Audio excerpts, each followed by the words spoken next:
જો અભિષેક, પહેલા તારા મનમાં જે વિચારો હતા એ કાઢી નાખ. You are no more a junior doctor. તું મારી નીચે કામ કરનાર ડોક્ટર નથી હવે.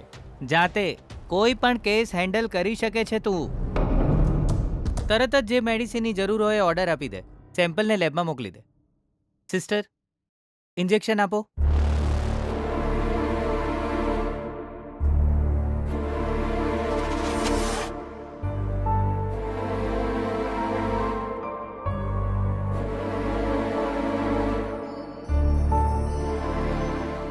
માં, આટલી ચિંતા ન કર માં. પપ્પા સાજા થઈ જશે માં. તારા માટે આ કહેવું કેટલું સરળ છે ને. તારા પપ્પા બેભાન થયા કે આપણે તરત એમને અહીંયા નથી લાવ્યા. ઊંઘી રહ્યા છે એવું વિચારીને 2 કલાક પછી લઈને આવ્યા. તું સાચું કહે છે માં, પણ ડોક્ટર્સ પણ પ્રયત્ન કરી જ રહ્યા છે ને. પ્રયત્ન કરશે એવું કહ્યું છે. જીવ બચાવી લેશે એવું તો નથી કહ્યું ને. તારી પ્રામાણિકતા, તારું સ્વાભિમાન એ લઈને તું આખી દુનિયાને સુધારવા જઈ રહી હતી ને. એની સજા તારા પપ્પાને મળી છે. તારા પપ્પાને. માં, એવું ના બોલીશ માં. કેમ ન કહું?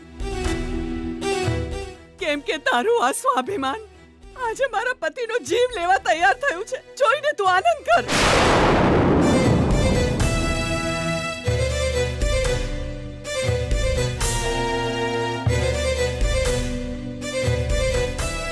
આ બધું કરવાની જરૂર શું હતી? સીધે સીધું ભણીને ચૂપચાપ ઘરે આવીને જવામાં શું હતું? બધી સમસ્યાનું સમાધાન તારી પાસે છે એમ સમજીને તું આગળ જતી હતી. જોઈ લીધું ને તારા કર્મોનું શું પરિણામ આવ્યું? માં, મેં અવાજ ઉઠાવ્યો જે અન્યાય થઈ રહ્યો હતો એના વિરુદ્ધ. વાતો કરવી બહુ સરળ છે, પણ અનુભવ કરવો બહુ મુશ્કેલ હોય છે. હવે શું તારા ન્યાય, નીતિ, ધર્મને લઈને હું પૂજા કરું કે પછી અંદર જેમનો જીવ જઈ રહ્યો છે એને હું ચૂપચાપ જોયા કરું?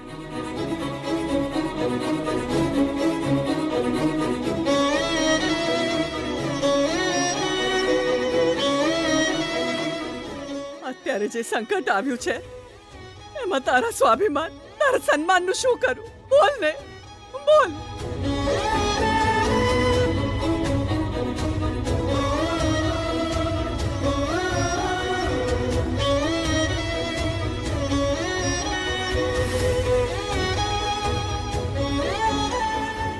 માં, પ્લીઝ. મોત મોત મોત કેમ આવું બોલ્યા કરે છે માં?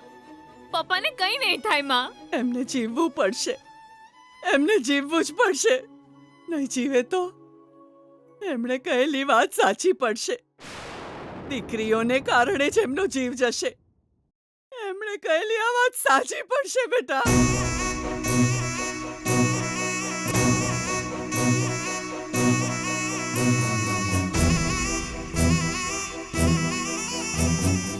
તું તારી જાતને સંભાળ માં. મેં કોઈ ભૂલ નથી કરી ને. જે પણ સારા કામ કર્યા છે એ બધા તને ખબર જ છે ને. હા બેટા, તું જે કરી રહી હતી એ સારું જ હતું. એના માટે તારો સાથ પણ આપતી હતી. પણ તારા એ જ કર્મોને કારણે આજે મારા પતિનો જીવ જોખમમાં છે. હું આજ પછી એ સત્કર્મનો સાથ નહીં આપું. હા.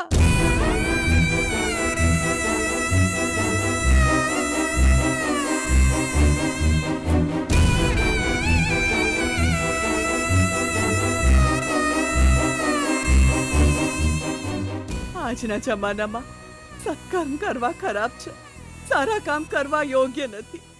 સારા બનીને રહેવું એ બહુ મોટી ભૂલ છે. સિસ્ટર, ડોક્ટર, હવે કેમ છે? શું થયું છે? ડોક્ટર અભિષેક, જણાવો. સિચ્યુએશન બહુ જ ક્રિટિકલ થઈ ગઈ છે મેડમ. એમણે જે પોઈઝન લીધું હતું એ તો બહાર કાઢી લીધું, પણ છતાંય શરીરમાં બહુ ડેમેજ થઈ ગયો છે. સવાર સુધી ઓબ્ઝર્વેશનમાં રાખવા પડશે. ત્યાં સુધી કંઈ કહી શકાય એમ નથી. ડોક્ટર, મારા પપ્પાએ વાત કરી? એ ભાનમાં આવ્યા? હજુ ભાનમાં નથી આવ્યા. ભાનમાં આવશે તો પોઝિટિવ સાઇન છે. રાહ જોવાની. અત્યારે તો અમે પણ શ્યોરિટી નહીં આપી શકીએ.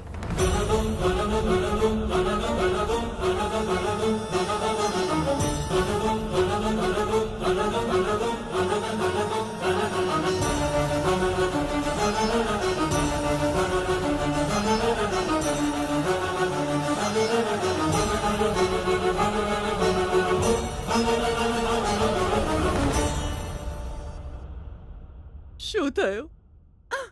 આવી રીતે કેમ જોઈ રહી છે? હવે શું કરીશ તું? બોલ.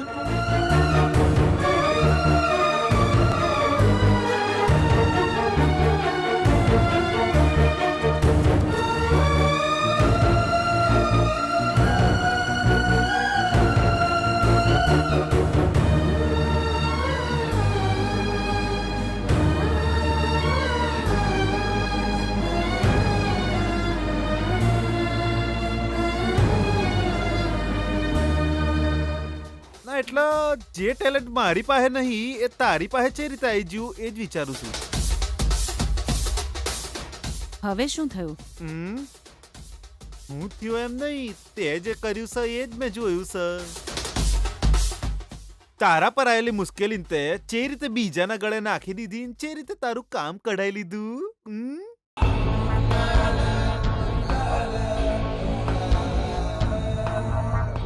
ગુરુજીના પ્રમાણે ગીતાના કારણે તને પ્રોબ્લેમ થવાનો છે. એનાથી બચવા માટે ગુરુજીએ બતાવેલી કુંડળીવાળી છોડી હાથે વિજયના લગ્ન કરાવવા પડશે. અને એ કુંડળીવાળી કોણ છે? વલસાડવાળાની છોડી Purnima. So this is the totally your problem બિયાના. હા, પણ તે શું કર્યું? આ ઘરની સમસ્યા છે એવું કીધું. આ સમસ્યાનું નિવારણ કરવા માટે તું કેટલા પ્રયત્ન કરી રહી છે એવું જીજુને કહીને એમના મૂઢે જ લગ્ન થતા અટકાઈ દીધા. પછી એમના જ મૂઢે લગ્ન માટે હા પડાઈ. એક બાજુ વિજય પણ તને સપોર્ટ કરે છે. સગાઈના દાડે જો લગ્ન કરે તો આગળ જતા તને કોઈ તકલીફ નહીં થાય એવું કહીને તું એને અલગ જ પટ્ટી ભણાઈ રહી છે. એટલે જ હવે ના નહીં પાડે. મને ખબર છે. એ જ તો કહી રહ્યો છું બેના. એ લોકોને તો જોઈને એવું જ લાગશે કે તું બધાના પ્રોબ્લેમ દૂર કરવા માટે લડી રહી છે. પણ એમને બચારાને તો ખબર જ નહીં કે તારો પ્રોબ્લેમ દૂર કરવા માટે એ લોકો લડી રહ્યા છે. અને એ જ સાચું છે. ભૈલા, કામ કરવા વાળો નોકર હોય છે, કામ કરાવે એ શેઠ. તું જ તો શેઠાણી છે. આ શેઠાણીને જોખમમાં નાખવા વાળી ગીતા આપણા ઘરની અંદર તો ક્યારેય ન આવી જોઈએ. અને એના માટે હું કંઈ પણ કરીશ. એટલે જ તો કહું છું કે આ વિજયનો અહંકાર, એની ગુંડાગીરી, બેજવાબદારી એ બધાને કારણે તને બહુ હેલ્પ મળી હશે બેન. એના અવગુણો તને મસ્તન ફળ આપી રહ્યા છે હે ને? ફળ આપવા વાળી પણ હું જ છું. હું તો બહુ બી ગયો હતો બેન. આટલી જલ્દી હું લગ્ન નહીં કરું એમ કહેતો તો તારો દીકરો. પણ એણે જ આપેલું અસ્ત્ર આપણને મળી ગયું ને, વિડિયો. આમ તો તું સિચ્યુએશનને બહુ સારી રીતે હેન્ડલ કરે છે. એ રીતે તો બહુ બ્રિલિયન્ટ છે. અને ઘણા એને વરદાન સમજે છે. પણ આજે હું તમારી પાસે માંગવા આવી છું અસલી વરદાન. અને એ છે મારા પપ્પાનું જીવન, એમની જિંદગી. ભગવાન, આજે તો મારી માને મારી અંદરની પ્રામાણિકતા પર શંકા થઈ રહી છે. એના કારણે પરિવાર સાથે ખરાબ થયું છે એમ માનીને દુખી થાય છે. તમે તો રક્ષા કરો છો ને, તમને કોઈ દુર્જન કહેશે તો તમે ચૂપ રહેશો. એ જ રીતે જો ભલાઈ કરવા વાળા કરતા રાક્ષસની જેમ જીવ લેનારને શક્તિશાળી બનાવી દેશો તો ભલાઈનું શું? પુણ્ય હારશે, સારા લોકો મરશે, એનો મતલબ તમે પણ હારશો. દયા કરીને શ્રદ્ધાને મરવા ના દેશો. મારા પપ્પાને બચાવી લો. इष्टवताभ्यो नमः विष्णुनारायण नमः समर्पयामि श्री हरि नमः तुभ्यं नारायण